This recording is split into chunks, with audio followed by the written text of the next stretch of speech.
بسم اللہ الرحمن الرحیم۔ السلام علیکم ورحمۃ اللہ وبرکاتہ۔ ناظرین محترم، حضرت امام علی مقام امام حسین رضی اللہ تعالی عنہ کا مدینے سے کربلا میں شہادت تک کا سفر، ضرور اس واقعے کو آپ سماعت فرمائیں اور آگے سن کے اپنے دوستوں کے ساتھ بھی ضرور شیئر کریں اور میرے یوٹیوب چینل کو ضرور سبسکرائب کریں۔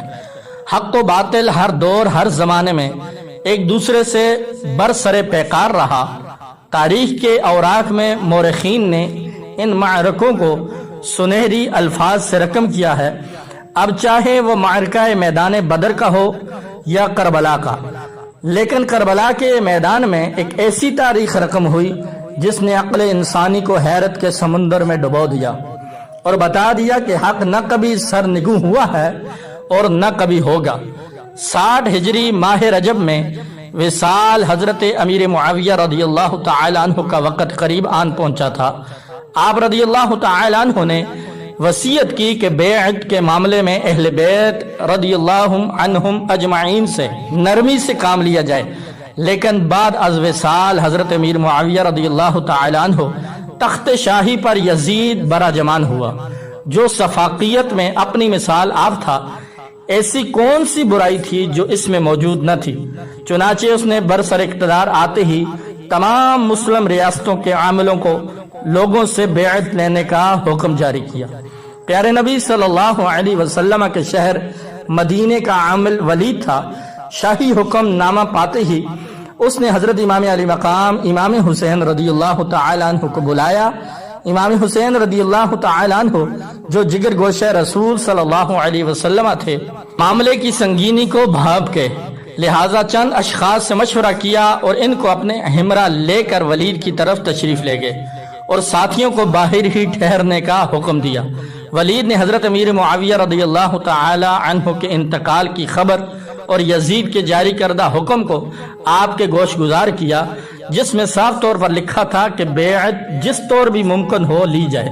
ولید نے فیصلہ پوچھا تو امام علی مقام رضی اللہ تعالی عنہ نے خلوت میں فیصلہ سنانے سے انکار کرتے ہوئے کہا، میں یزید سے بیعت ہونے یا نہ ہونے کا فیصلہ سب کے سامنے رکھوں گا، اور اٹھ کر واپس تشریف لے گئے۔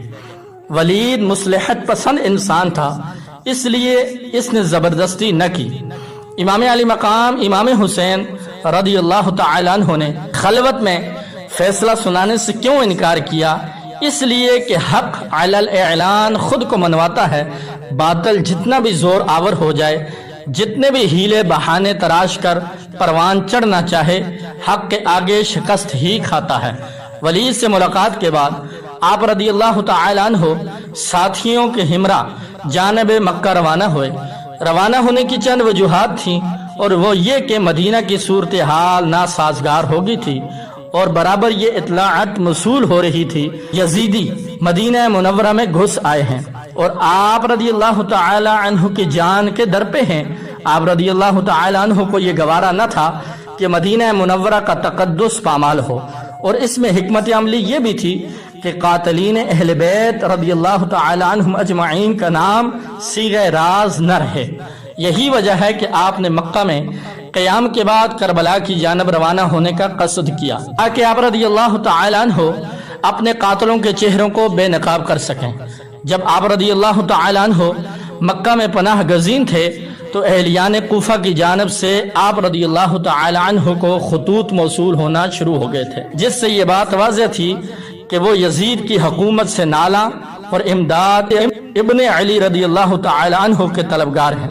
لیکن آپ رضی اللہ تعالی عنہ نے حکمت عملی کے پیش نظر خود جانے کے بجائے مسلم بن عقیل رضی اللہ تعالی عنہ کو کوفہ روانہ کیا، تاکہ وہ تمام صورتحال کا جائزہ لے کر آگاہ کریں۔ مسلم بن عقیل رضی اللہ تعالی عنہ کوفہ پہنچے اور صورتحال کا جائزہ لیا۔ لوگوں کو امام حسین رضی اللہ تعالی عنہ سے محبت اور ان سے بیعت کرنے کی بے چینی کو دیکھتے ہوئے معلوم کر لیا کہ کوفہ والے یزید کی حکومت سے کسی طور راضی نہیں ہیں۔ چنانچہ مسلم بن عقیل رضی اللہ تعالی عنہ نے بنام امام حسین رضی اللہ تعالی عنہ خط لکھا۔ خط روانہ کرنا ہی تھا کہ حالات نے ایسی کروٹ لی کہ صورتحال یکسر بدل گئی۔ بیعت کرنے والے اپنی اپنی بیعت کو بلا بیٹھے کسی کو اقتدار کی لالچ نے بہکایا تو کسی کو اپنی جان سب سے عزیز لگنے لگی۔ یزید کا یہ پتہ جو اس نے ابن زیاد کی صورت میں کوفہ کی جانب پھینکا تھا کام کر گیا۔ ابن زیاد کی سفاقیت کا اندازہ اس کی پہلی تقریر سے ہو گیا تھا، جس میں اس نے اہل کوفہ کو صاف الفاظ میں یہ باور کروا دیا یا تو یزید کی حکومت قبول کر لو یا پھر موت۔ دوسری طرف اس نے مسلم بن عقیل رضی اللہ تعالی عنہ کو گرفتار کرنے کا حکم جاری کر دیا تھا۔ مسلم بن عقیل رضی اللہ تعالی عنہ کی تلاش جاری تھی کہ کوفے کا چپا چپا ابن زیاد کے کارندوں کی نظر میں تھا۔ مسلم بن عقیل رضی اللہ تعالی عنہ بھی تمام صورتحال سے باخبر تھے، لہٰذا آپ مختار بن ابو عبید کے گھر سے ہانی بن عروہ کے گھر منتقل ہو گئے تھے۔ ابن زیاد کے کارندوں کو جب اس بات کی خبر ہوئی کہ مسلم بن عقیل ہانی بن عروہ رضی اللہ تعالی عنہ کے گھر میں پناہ گزین ہیں تو آپ رضی اللہ تعالی عنہ کو پکڑ کر ابن زیاد کے سامنے لے گئے۔ حضرت ہانی بن عروہ رضی اللہ تعالی عنہ سے پوچھا گیا، لیکن ہانی بن عروہ نے اہل بیت سے وفاداری کا وہ ثبوت دیا اور ایک حرف بھی زبان سے نہ نکالا، لہٰذا آپ رضی اللہ تعالی عنہ کو شہید کر دیا گیا۔ دوسری طرف مسلم بن عقیل رضی اللہ تعالی عنہ کو بھی گرفتار کر کے شہید کیا جا چکا تھا۔ کل تک کوفہ والے جو جان دینے کے لیے تیار تھے، آج اقتدار کی لالچ و ہوس میں جان لینے کے در پہ تھے۔ لیکن ان میں کچھ باوفا حضرات بھی تھے جنہوں نے حضرت امام حسین رضی اللہ تعالی عنہ کو تمام صورتحال اور مسلم بن عقیل رضی اللہ تعالی عنہ کی شہادت کی خبر پہنچا دی تھی۔ ہم صورتحال سے باخبر ہونے کے بعد بھی آپ رضی اللہ تعالی عنہ نے کوفہ کا قصد کیا۔ کوفہ روانہ ہونے سے آپ رضی اللہ تعالی عنہ کو ابن عباس رضی اللہ تعالی عنہ اور عمر بن عبد الرحمن نے بہت روکا، مگر آپ رضی اللہ تعالی عنہ ارادہ فرما چکے تھے۔ سوال یہ ہے کہ جب امام علی مقام امام حسین رضی اللہ تعالی عنہ کو تمام صورتحال کی خبر ہو گئی تھی، تب بھی آپ نے کوفہ کا قصد کیا کیوں؟ نواسہ رسول صلی اللہ علیہ وسلم باطل کی تلوار توڑنے اور دفاع دین کی خاطر نکلے تھے، اور یہ بتانے کے لیے نکلے کہ حق کے لیے یہ سر کٹ سکتا ہے پر باطل کے آگے کبھی نہیں جھک سکتا۔ یہ ابن علی امام حسین رضی اللہ تعالی عنہ ہیں جو کبھی کسی فاسق کی بیعت نہیں کر سکتے۔ امام علی مقام امام حسین رضی اللہ تعالی عنہ جانب منزل روانہ ہوئی ہی تھے کہ دور سے لشکر یزید حر کی قیادت میں آتا دکھائی دیا۔ حر جو کہ ابھی یزیدی لشکر میں تھے، اپنے آنے کا مقصد بتایا کہ امام علی مقام امام حسین رضی اللہ تعالی عنہ پر زمین تنگ کرنے اور آپ رضی اللہ تعالی عنہ کو گرفتار کر کے ابن زیاد کے پاس لے جانے کا حکم دیا گیا ہے۔ حضرت امام علی مقام امام حسین رضی اللہ تعالی عنہ نے بس اتنا کہہ کر یہ ہرگز نہیں ہو سکتا اپنا قافلہ کوفہ کے راستے سے دوسری جانب موڑ دیا، کیونکہ حضرت امام علی مقام امام حسین رضی اللہ تعالی عنہ کی آنکھیں اپنی منزل کو دیکھ رہی تھی۔ آپ رضی اللہ تعالی عنہ ہر راستے کو بغور دیکھتے ہوئے آگے بڑھتے چلے گئے، جیسے آپ ان راستوں کو پہچانتے ہوں اور جانتے ہوں کہ انہی راستوں پر ہی آخری منزل ہے۔ آپ رضی اللہ تعالی عنہ یقیناً اللہ کریم کی عطا سے جانتے تھے۔ ایک مقام پر روک کر پوچھا، یہ کون سی جگہ ہے؟ بتایا گیا کربلا۔ زیر لب دہرایا کربلا۔ فضا میں ایک گہری خاموشی تھی، ہوائیں جیسے تھم کر آپ رضی اللہ تعالی عنہ کی پیشانی کو آخری بار بوسہ دے رہی تھی۔ بادل تھے کہ رک کر صرف آپ رضی اللہ تعالی عنہ کی زیارت کر رہے تھے۔ حضرت امام علی مقام امام حسین رضی اللہ تعالی عنہ نے پڑاؤ ڈالنے کا حکم دیا۔ دوسری جانب حر بن یزید اپنے لشکر کو بھی پڑاؤ ڈالنے کا حکم دیا۔ روایات میں ہے کہ حر بن یزید کے لشکر کی تعداد صرف 1000 تھی، تو کیا وجہ ہے امام علی مقام امام حسین رضی اللہ تعالی عنہ نے اس سے مقابلہ کر کے اس کو تیغ نہیں کیا؟ کیونکہ امام علی مقام امام حسین رضی اللہ تعالی عنہ اپنے مسکن سے نکل کر اہلیان کوفہ کی مدد کو آئے تھے، نہ کہ جنگ کے ارادے سے، اور اس لیے کہ آپ رضی اللہ تعالی عنہ کو بصیرت کی آنکھ سے اس لشکر میں 4 ایسے افراد نظر آئے جو بظاہر تو یزیدی لشکر میں تھے مگر تھے وہ حسینی لشکر سے۔ آپ رضی اللہ تعالی عنہ کو اللہ کریم کی عطا سے معلوم ہو گیا تھا کہ یہ میرے غلام یزیدی لشکر چھوڑ کر میری طرف پلٹ آئیں گے، ابھی پڑاؤ ڈالے کچھ ہی دیر گزری تھی کہ ابن سعد 4000 کے لشکر کے ساتھ کرب و بلا میں پہنچ گیا۔ ابن سعد اہل بیت رضی اللہ تعالی عنہ سے مقابلے کے لیے تیار نہ تھا، لیکن اقتدار کی لالچ اور دولت کی ہوس نے اسے اندھا کر دیا تھا۔ لشکر یزید کا ہر فرد سم بکم عمی فہم لا یعقلون کی عملی تصویر بنا کھڑا تھا۔ اقتدار اور دولت کے نشے میں مگن ان اندھے بہرے لوگوں نے سب کچھ بھلا دیا تھا کہ اہل بیت رضوان اللہ علیہم اجمعین کی محبت ہی دین کی اصل حقیقت اور ایمان کی روح ہے۔ محاصرہ سخت سے سخت ہوتا گیا۔ بیعت کرو یا جان سے جاؤ کی آوازیں گونجنے لگی تھیں۔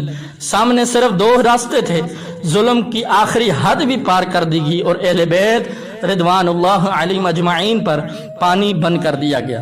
یہ ایک ایسی جنگ تھی جو کبھی نہ دیکھی گئی، جس میں ظالم ظلم کر کے بھی خوف زدہ تھا اور مظلوم موت کو سامنے دیکھ کر بھی بے خوف تھا۔ بدر کی طرح خیمہ اہل بیت رضی اللہ تعالی عنہ میں بھی بارش ہوئی تھی، ایسی بارش جس نے دلوں کو اطمینان اور سکون بخشا تھا۔ یہی وجہ تھی کہ ہزاروں کے سامنے یہ اہل بیت کے 72 افراد چٹان ثابت ہوئے تھے۔ کرب و بلا میں ضبط اپنے عروج پہ تھا۔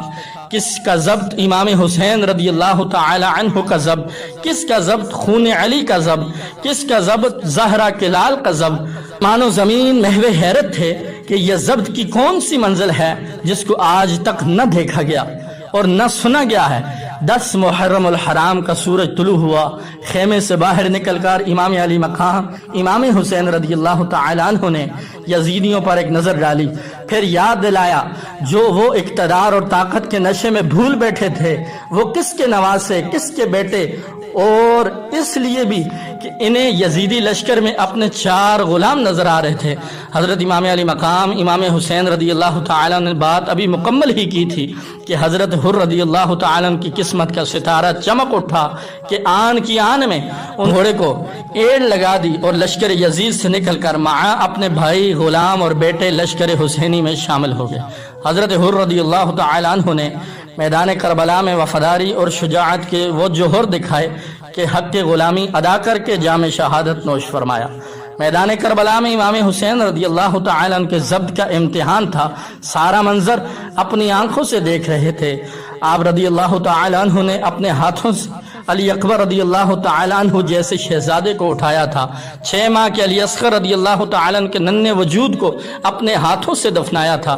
کم سن عون محمد عزیزان زینب کو اپنی آنکھوں کے سامنے شہید ہوتے دیکھا تھا۔ قاسم ابن حسن جان حسن رضی اللہ تعالیٰ عنہ کے اعضاء کو یکجا کیا تھا۔ جان سے عزیز بھائی عباس رضی اللہ تعالیٰ عنہ کے بازوؤں کو سمیٹا تھا۔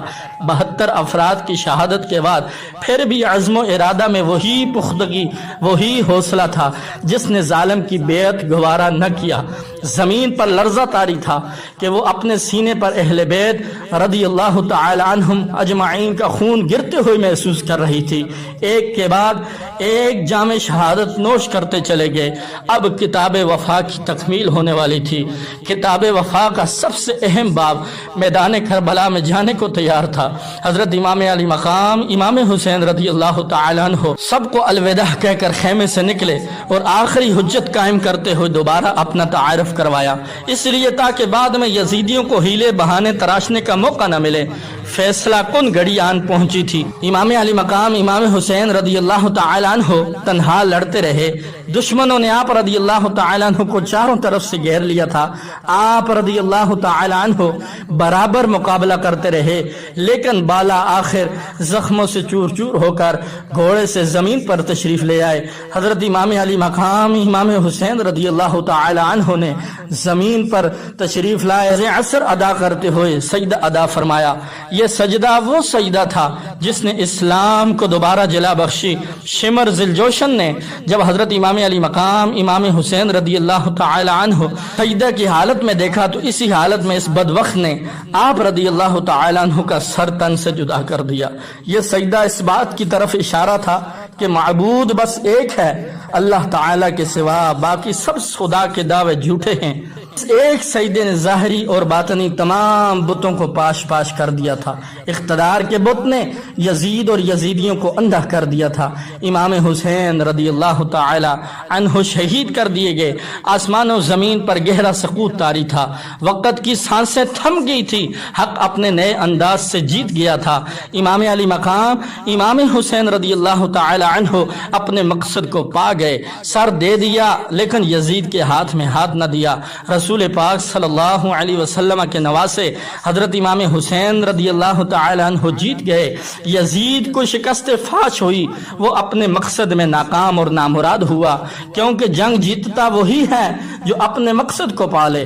حضرت امام علی مقام امام حسین رضی اللہ تعالی عنہ نے بتا دیا کہ باطل جتنا بھی زور آور ہو جائے، حق کے سامنے کبھی سر نہیں اٹھا سکتا۔ عجیب جنگ تھی جس میں ظالموں کی تلواروں کو توڑا گیا۔ حضرت امام علی مقام امام حسین رضی اللہ تعالی عنہ نے اپنے سوکھے گلے سے باطل کی تلوار کو توڑ کر رکھ دیا، حق کی آواز کو ہمیشہ کے لیے بلند کر دیا۔ امام حسین رضی اللہ تعالی عنہ کے اب یہ آواز اذان حق کی صورت میں صبح قیامت تک گونجتی رہے گی۔